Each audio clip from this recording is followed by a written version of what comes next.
सबसे पहले आज हम लोग बात करेंगे पीडी मार्च 2020 यानी कि पीडी प्रतियोगिता दर्पण 2020 का हम लोग बात करेंगे। ठीक है, इसमें अंतर्राष्ट्रीय घटनाक्रम यानी कि नेशनल, ठीक है, अंतर्राष्ट्रीय घटनाक्रम में सबसे प्रथम टॉपिक हम लोग देखेंगे गणतंत्र दिवस के पूर्व संध्या पर राष्ट्र के नाम संदेश में मिलजुल कर आगे बढ़ने का आह्वान। किनका आह्वान हुआ?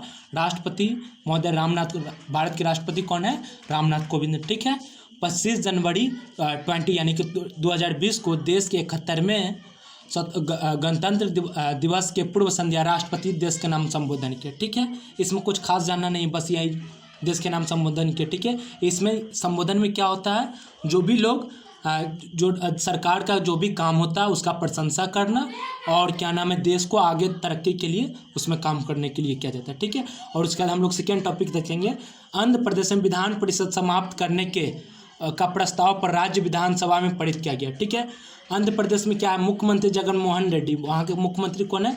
जगनमोहन रेड्डी। ठीक है, नेतृत्व वाली YSR कांग्रेस पार्टी की सरकार है। ठीक है, राज्य में विधान परिषद को समाप्त करने के लिए प्रस्ताव 27 जनवरी 2020 को पारित किया, क्योंकि वहाँ जो एक 3 अलग अलग डिस्ट्रिक्ट में वहाँ के ये बनाने के लिए क्या नाम है, अलग अलग कार्यालय, मुख्यमंत्री कार्यालय बनाने के लिए क्या गया हुआ था, प्रस्ताव रखा गया था। बट विधान परिषद में वो प्रस्ताव स्वीकृत न होने के कारण विधान परिषद में ये क्या ना YSR कांग्रेस का बहुमत नहीं होने के कारण उसका क्या YSR कांग्रेस का बहुमत नहीं होने के कारण विधान परिषद में रिजेक्ट होने के कारण इसीलिए मुख्यमंत्री जगनमोहन रेड्डी ने विधान परिषद को ही खत्म करने के लिए एक प्रस्ताव ला दिया। ठीक है, 27 जनवरी 2020 को, और आगे इसका प्रोग्रेस करेगा। ठीक है, बोडो आंदोलन के समाप्ति के लिए केंद्र सरकार और असम सरकार व बोडो प्रतिनिधियों, यहाँ देखेंगे कौन कौन है, केंद्र सरकार, असम सरकार व बोडो प्रतिनिधियों के बीच त्रिपक्षीय समझौता, यानी कि कौन समझौता है? त्रिपक्षीय समझौता। ठीक है, ये त्रिपक्षीय समझौता हुआ, इसमें क्या क्या हुआ?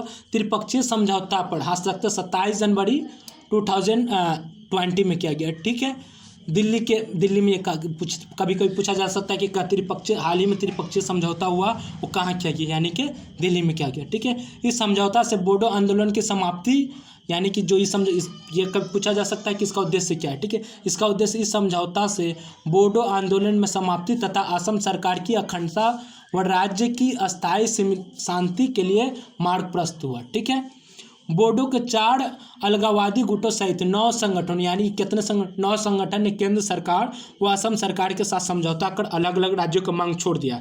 यानी कि ये लोग क्या कर रहे थे, अलग राज्य का मांग कर रहे थे, अब अलग मांग के राज्य छोड़ दिए। ठीक है, सभी अलगाववादी कैडर के 30 दिन के, यानी कि ये 30 दिन के भीतर आत्मसमर्पण कर मुख्य धारों में शामिल होने के लिए कहा गया। ठीक है, बोडो आंदोलन में मारे गए प्रत्येक परिवार को 5-5 लाख रुपए का मुआवजा सरकार दिया जाएगा। यानी कि जो बोडो आंदोलन कर रहे थे उसमें जो लोग मर गए हैं उनको 5-5 लाख रुपया मुआवजा दिया जाएगा। ठीक है, नई दिल्ली में गृह मंत्री अमित शाह की अध्यक्षता में आयोजित कर हस्ताक्षर समारोह का, उसमें मुख्यमंत्री, असम के मुख्यमंत्री Sarbananda Sonowal, north east democratic alliance के यानी कि नेडा जिसको बोलते हैं, के संयोजक हेमंत विश्वास शर्मा, ठीक है, असम में मंत्री है। ठीक है, उसके बाद बोडोलैंड टेरिटोरियल काउंसिल यानी कि BTC, बोडोलैंड टेरिटोरियल काउंसिल के मुख्य कार्यकारी हाग्रम मोहिलिडी और ऑल बोडो स्टूडेंट्स, ठीक है, यूनियन ABSU, ठीक है, united Bodo peoples organisation UPOB तथा national democratic front of Bodoland NDFB के घटकों गोविंद वासुमित्रा घटक, धीरेन्द्र बोडो घटक, रंजन टाइमाड़ी घटक तथा सरियागड़ी घटक प्रतिनिधियों ने केंद्र सरकार, राज्य सरकार के वरिष्ठ अधिकारी उपस्थित थे।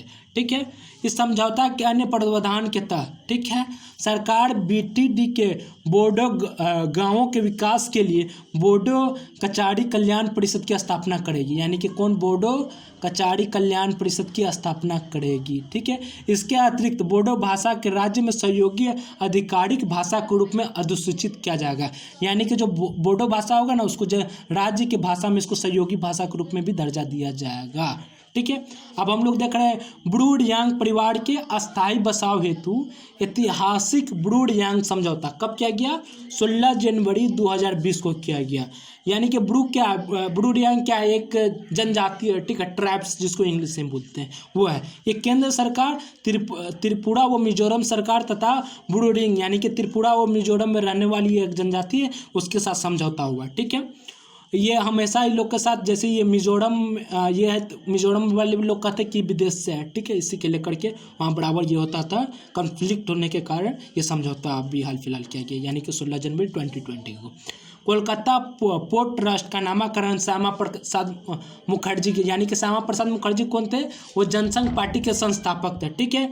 इस बंदरगाह की शुरुआत 150वीं वर्षगांठ पर आयोजित एक कार्यक्रम में नरेंद्र मोदी ने 12 जनवरी 2020 को की, यानी कि हमारे देश के प्रधानमंत्री ने जब इस कोलकाता बंदरगाह का 150वीं वर्षगांठ मनाया जा रहा था उसी समय की, ठीक है।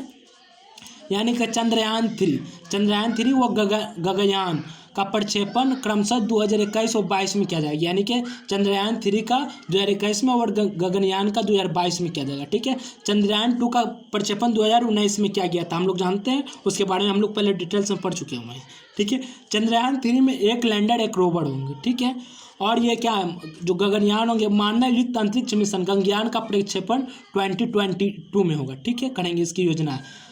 वायुसेना का इसमें क्या नाम है, ये मानव युक्त जो गगनयान में जाएगा तो उसमें वायुसेना के 4 पायलटों को चयन किया, यानी कि अभी क्वेश्चन बनता है कि कितनों पायलट को, 4 पायलटों को चयन किया गया, ठीक है। अंतरिक्ष यात्री के रूप में प्रशिक्षण दिया जाएगा, ठीक है।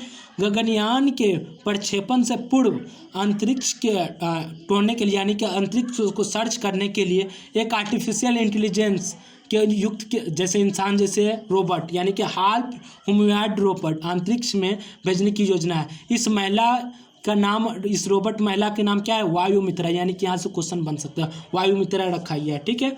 संचार उपग्रह GSAT-30 का फ्रेंच गुयाना से प्रक्षेपण, यानी कि इसरो ने अपने नवीनतम संचार उपग्रह GSAT-30 का प्रक्षेपण 17 जनवरी 2020 यानी कि 17 जनवरी 2020 को किया, ठीक है। इसका वजन कितना है, 3357 किलोग्राम, ठीक है।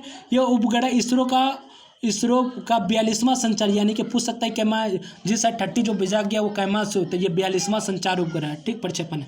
इसका प्रक्षेपण यूरोप की एरियन स्पेस कंपनी द्वारा उनके एरियन 5VA 251 रॉकेट के जरिए किया गया, ठीक है।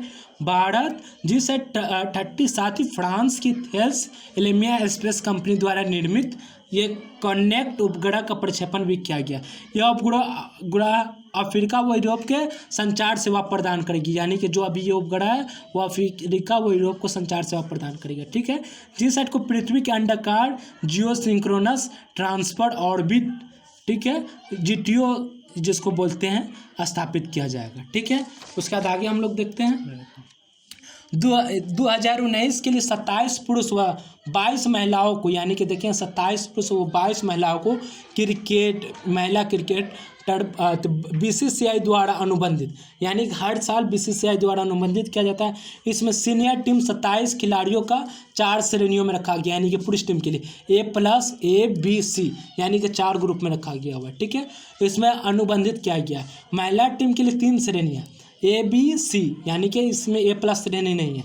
यह अनुबंध में 1 अक्टूबर 2019 को 30 सितंबर 2020 के लिए रखा गया, ठीक है। इस A+ श्रेणी के अनुबंध के राशि के 7-7 करोड़ रुपये मिलते हैं, ठीक है। और A श्रेणी के लिए 5-5 करोड़ रुपये, ठीक है। और वह B श्रेणी के लिए 3-3 करोड़ रुपये और C श्रेणी के लिए 1-1 करोड़ रुपये, ठीक है। और A श्रेणी में भारतीय पुरुष में किसको रखा गया हुआ है, विराट कोहली, रोहित शर्मा और जसप्रीत बुमराह को, जिनको 7-7 करोड़ रुपये मिलेगा, ठीक है।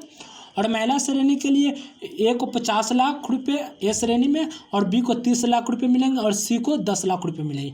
महिला A श्रेणी में किनको रखा गया हुआ है, हरमनप्रीत कौर को, 2 स्मृति मांदना को और 3 पूनम यादव को, ठीक है। और लाइक कीजिए, सब्सक्राइब कीजिए और फिर